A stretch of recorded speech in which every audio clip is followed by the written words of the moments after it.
Yo, what it do, live fans? This your boy JuKIng the Boss, and over the past few days, I've been doing a lot of research on the EA Sports NBA Live website, and it feels like Live is focusing and they're pushing forward on that global reach. Now, when Live 18 released, they introduced us to the One, a unique take on the blending of the league and the street. And this year, I'm glad to see and glad to say that they're continuing to add to that focus. Now, with the introductions of things like squad building, a new icon progression system, world courts, narrative gameplay, dynamic commentary, live arena, highlights reaction, these things really make me feel like Live is really trying and going all in when it comes down to catering to the solo experience, but at the same time allowing you to choose whether you want to play with others. So let's dive into all of these core features. So the first thing we're going to dive into is squad building. Now that is one of the big things that they talked about: build your squad and take on the world. In squad building, you'll be able to essentially recruit NBA players and legends through competing with and or against them,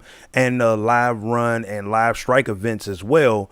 And it has that NBA Street feel. You remember back in the day in NBA Street, you used to play against a legend, and then all of a sudden you can choose to play with that legend. And I like that. I like that semblance of that.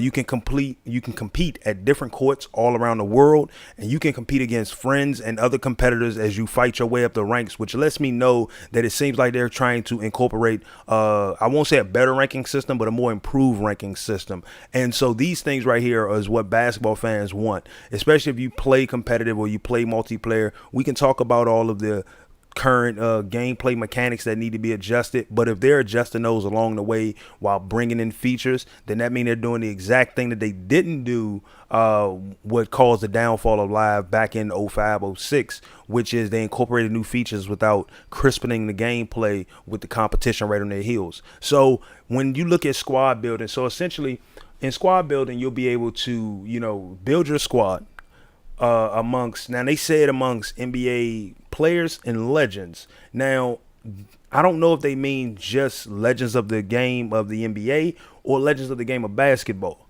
So it's kind of good to see that, especially because the first official look trailer, everybody saw what looked like a female avatar in the game. So it makes you wonder if they're truly going to push it that full NBA Street style, where you was able to not only create you a female avatar, but at the same time recruit female ball players in the game. So they haven't mentioned anything about WNBA. We haven't heard whether or not they're going to bring them back in full force. But as they continue to drop information, the second that they let us know that, I'm going to drop that on you and give you that update. Now, when it comes down to building your squad, I like this in so many ways, because in last year's version, your squad was essentially comprised of you, your best friend, and then three randoms or three players, depending on the set you were playing in, depending on the league that you were playing in. And so essentially they're building on that by allowing you to build your squad in an NBA Street style. So that's going to be big things coming forward. And like I said, so far Live has done an amazing job when it comes down to trying to reinvent their product, not trying to reinvent the game of basketball, but they are trying to push it toward everybody, make everybody feel included. And squad building is one of those things where they're not trying to make you play online against other players. It's one of those things where essentially they talked about in an article how you can play against other players, you can play in the live events by yourself, and those things are important for people that play the game of basketball. Sometimes you don't want to play with other players. The game is, everybody doesn't like multiplayer. I enjoy playing against other people, but I also like to play games by myself. So the squad building is not trying to force you to play online against other players or play with other players, but it is giving you an opportunity to build you a squad to play against other players, kind of like a good old Live Ultimate Team with your created character, and that's pretty sweet. Now, when it comes down to how deep they're going to go into it, only time is going to tell. But so far, I'm on board with what they're doing with squad building. We're going to talk about how they reinventing the league. So I told y'all something in the intro where I talked about narrative gameplay, and that was something that really kind of like stood out. And they talked about how the decisions that you make can influence the trajectory of your professional career / personal life. They'll have a thing called highlights reaction. So if you have an awesome performance, you'll have awesome highlights being played back to you with maybe a famous influencer, brand, or broadcaster talking about this amazing performance. As a fan of NBA basketball games, as a fan of role-playing games, you look at that and say, okay, as long as that doesn't take away from my ability to just play basketball, I like that. And if you look at the way Live did it last year, I really think they had the great presentation when it come down to pregame, halftime, and postgame, showing you highlights as opposed to showing you, just a quick overview of what you did. They were showing you highlights, the ups and downs on both sides of the court, so you kind of knew where you needed to make adjustments, whether your man was going off on you, who on the other team that you had to worry about, who on your team was hot during that half you might didn't notice. So those little things were beneficial in the game, and I look at it and say that adding it to another level with the highlights reaction, that's gonna be something really worth watching. Then they talked about dynamic commentary. So they got hours and hours of unique commentary, but they're gonna also have monthly updates throughout the NBA season to keep the game fresh and exciting. Now, you remember they did that last year with Madden. A lot of people talked about that, and it seems like they're gonna bring that same kind of thing into NBA Live. And so this should be a pretty good thing to see, especially because they did a pretty decent job when it came down to dropping updates on Live. There's still a couple, like I said, there's still a couple of issues, but every game has its issues. Right now, Live is on the focus of taking what they learned from last year and building on it. They didn't look at it and say, okay, we didn't sell enough copies. It's time to pull the curtain. It's time to pull the hammer down. It's time to let this product go. Instead, they're building on it. So as long as we continue as a community to say, hey, well, y'all did a great job here. I feel like this was a problem right here. Then when they look at it and assess it, then hopefully we see some good change come out of that. And hopefully we see them continue to add to the level of quality when it comes down to a basketball product. There's still a long ways to go for them, but give them time and let them get back in the saddle, let them get back in the seat of things. And all of a sudden we're going to have ourselves a great NBA basketball game product, And so now we take a look at the streets. Now, the streets last year, they had the Pro-Am League where you would go through the Goodman, Dykeman League, the Drew League, and you would play a series of challenges with certain goals in mind and ultimately play like a final challenge. And then you had like a tournament that you would also go through there as well. And those little things added a layer to it, added another layer to the game. So you didn't have to just play my career games or, NBA league games or whatever, which way you want to look at it. You could also play street games. You could also do live runs, team up with other EA Sports NBA live players playing the daily challenges or the weekly challenges. And these things right there were awesome. So they're adding to it by showcasing that they're recognizing global basketball. They talked about how half of the next wave of superstars and superstar hopefuls are coming out of outside the U.S. So they want their product to appeal to the masses when it comes down to having global courts, having big names represented that are all over the world. So we look at that and say, all right, boom, I'm all for it. Now, one of the biggest notes about the streets is that they said these courts are going to have their own rules. And so they didn't dive too heavy into it, but I thought about that and said, hey, that's going to be awesome if they actually truly dive into having each court have similar rules to the way that they play basketball in those parts of the world. Like the game of basketball is played similar across the world, but there are certain rules that do change. And I would love to see those changes implemented when it comes down to playing the streets global tour. So, and then there was one other big thing that they mentioned in under the gameplay changes, which was how in the streets you'll be able to do things like, the sham guard. Okay, everybody loves the sham guard as a basketball move. And so they talked about how when you're playing in the streets, you'll be able to do moves like this, but they won't be as readily done in the NBA. So I think they're not trying to say that you won't be able to do it in the NBA, but because it's a street move, they want to put it first and foremost on the forefront of being a street move. Now, if they put it where it's only doable in the streets, I'm actually okay with that, because at the end of the day, what you're doing is that you're putting a street-based basketball move, something that's all about flash and flair, and you're saying, okay, well, why don't you go over there and play in the streets a little bit and do some of those fancy highlight moves and everything like that. So that's one of the things where I look at it and say that live is going to benefit if they separate that NBA and that street when it comes down to not only the play style, but the feel of it all around. So you don't want to just be playing NBA games in a street background. No, you want to be playing NBA games in NBA. You want to play street games on the street. And that's the thing that I'm looking forward to. I won't say the most, but because the next thing I'm going to talk about, I'm looking forward to the most. But that's one of the things I'm looking forward to come out of NBA Street. And so I'm going to showcase some new footage not absolutely new footage. It came out a little while back about the new court that they're going to showcase. And I'm going to talk to y'all about the next thing. So in their new icon system, it's an improvement over last year's leveling system, introducing a brand new player progression path, allowing you to change your game to model some of the greatest players to play the game. And so we're going to dive into that. The progression path is broken into 4 areas, and we're going to go over them one at a time, but let me just give you the rundown.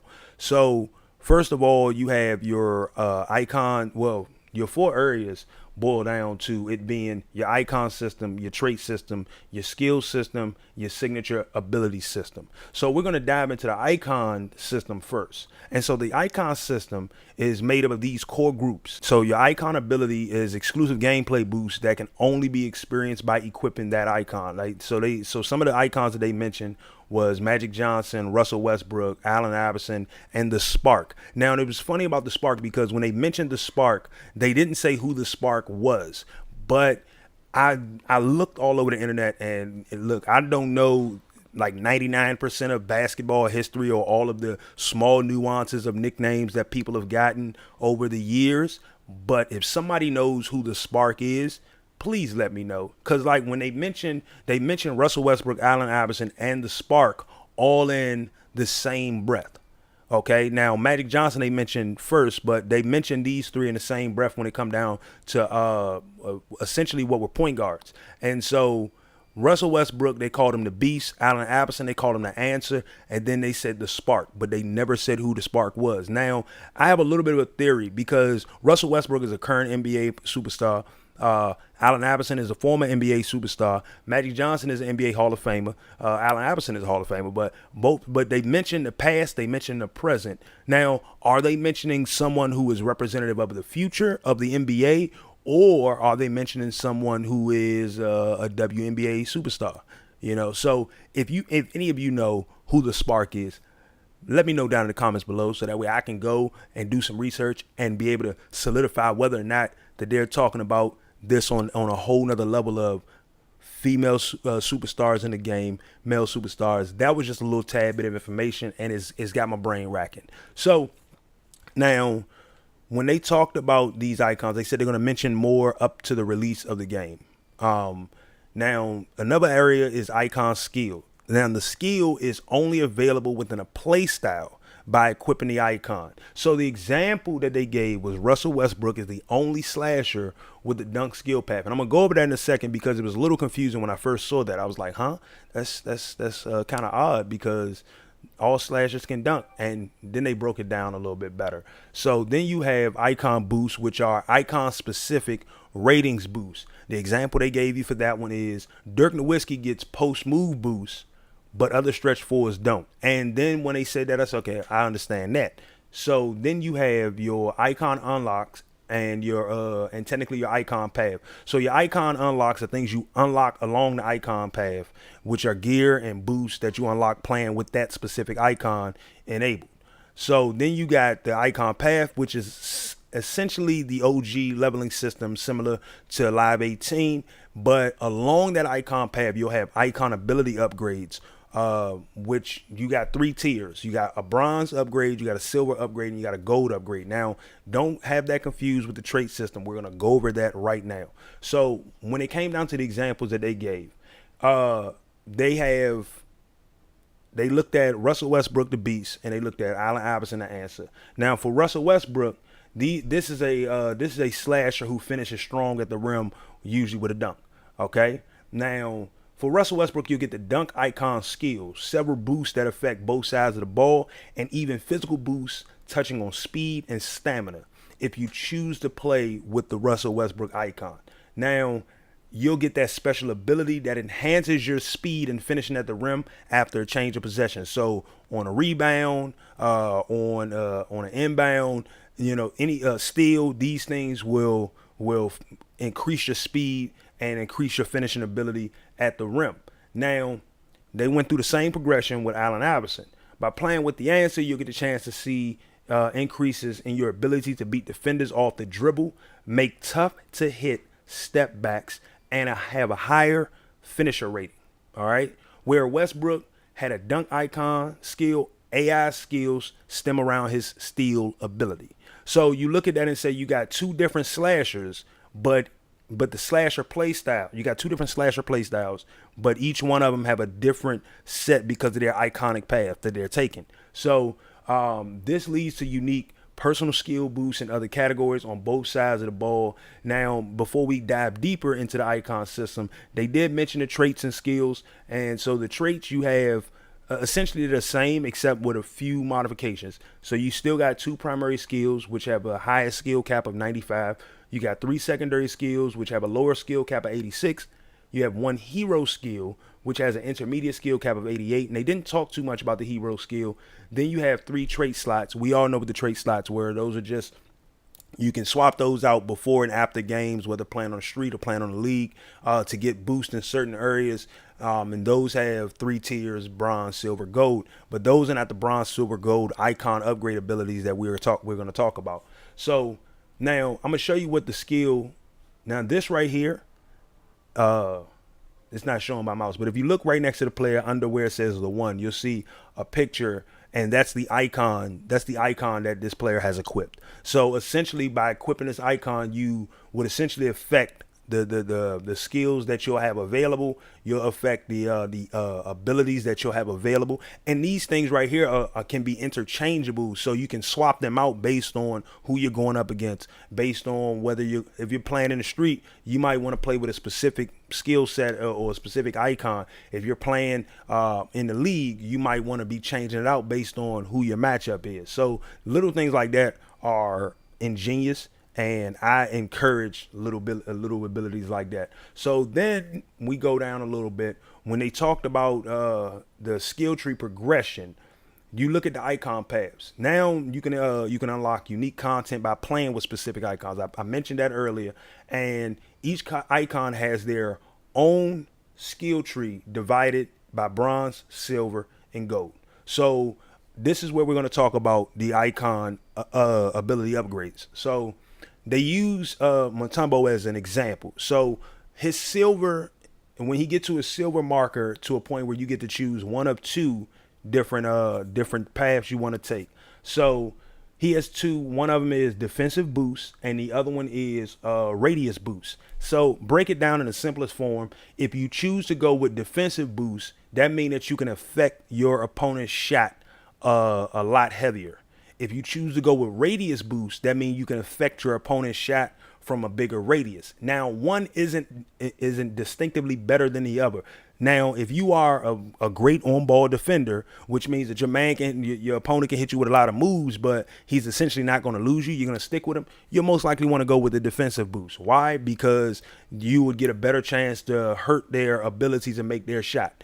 But if you're a person who can get beat by your defenders, so you don't have the best on-ball defense, so if your person hits you with a really good move that gets the separation, the radius will allow you to cover up for that. It won't make the person miss the shot, but it still gives you a chance to affect the shot. And when you look at those differences, each player can be more unique than everybody else's, because the simple fact is that build your player around how you play or how well you play the game, and to kind of mask your weaknesses while highlighting your strengths. So I look at that and I said, that is awesome. So they asked about what other icons there were, and there wasn't really too much said because they didn't want to mention all of them, but those were just some of them. So you got Magic Johnson, Russell Westbrook, Allen Iverson, the Spark, and Dikembe Mutombo. Connor Dugan, one of the gameplay directors,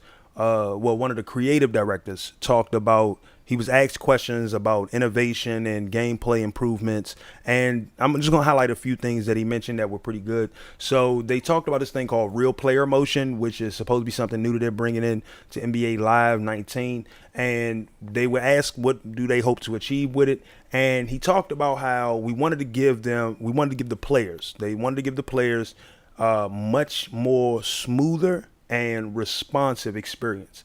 And so you remember when they talked about last year how they brought in the more advanced defensive mechanics. It still needed work, but the ability to play some decent on-ball defense and everything, and learn how to shift based on where your opponent might go. They wanted to create that a little more smoother so it didn't look as like predetermined or as clunky as it did last year, and they did a decent job with it last year. The only time I really got hurt by it was playing online. If you're playing against somebody that's playing on Wi-Fi or something like that, like the response is a little different.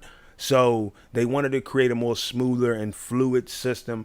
And one of the biggest things they talked about was how there's so many moves that you can pull off with the controls itself. So the right stick will still allow you to do advanced dribbles and everything like that, but you can do a lot of moves with your left stick. Now they did that last year, and at the end of the day, with all the problems that can be fixed and that can be worked out, it was still a acceptable gameplay experience with work needed. Now some people might say it wasn't acceptable, but at the end of the day, to me, it was an acceptable gameplay experience, especially because you want to see them improve on it.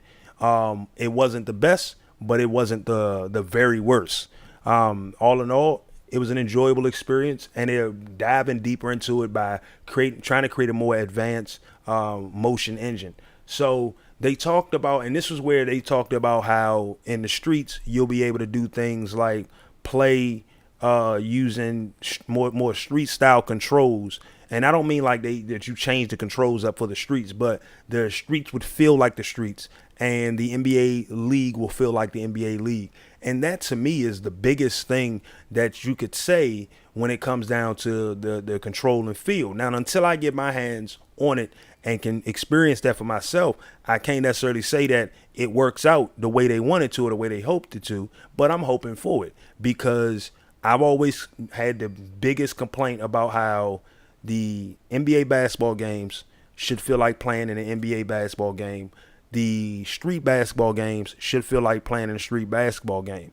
And I like the arcadey style in street basketball. I like a little more creativity, a little more freedom in street basketball. I want the simulation in NBA basketball, but I want the arcadey street style humor in my street basketball. So at the end of the day, after reading all of these articles, after looking at the new court, I really think that they're doing a fantastic job. And as long as EA Sports continues to try to push innovation the way that they do, EA Sports is essentially EA's only real money grabber. So it's the only one that EA can't really like touch the way they want to, because you can't afford to lose that studio. You lose that studio, you might as well crush it all and get rid of it all, because that's your only real money maker on the surface of it. But with FIFA being such a global phenomenon of a game, and all the new things that they're adding in, the new league that they're adding in, and now NBA Live pushing that global boundary, trying to appeal and draw in fans from all around the world, we could really see some big things come from Live. And like I said, we could see them make a bigger improvement than they ever have, and really shake the landscape up for gaming basketball. And I'm looking forward to it. Like, both these games are going to come out within a week of each other, around the same time of each other. It's going to be enjoyable to get them both. As far as NBA game news That's where we're at so far, waiting for 2K to drop their feature set and give us the first piece of information, because it's going to be an interesting year for NBA basketball games. This your boy JuKIng the Boss. I'm going to catch you guys on the next one.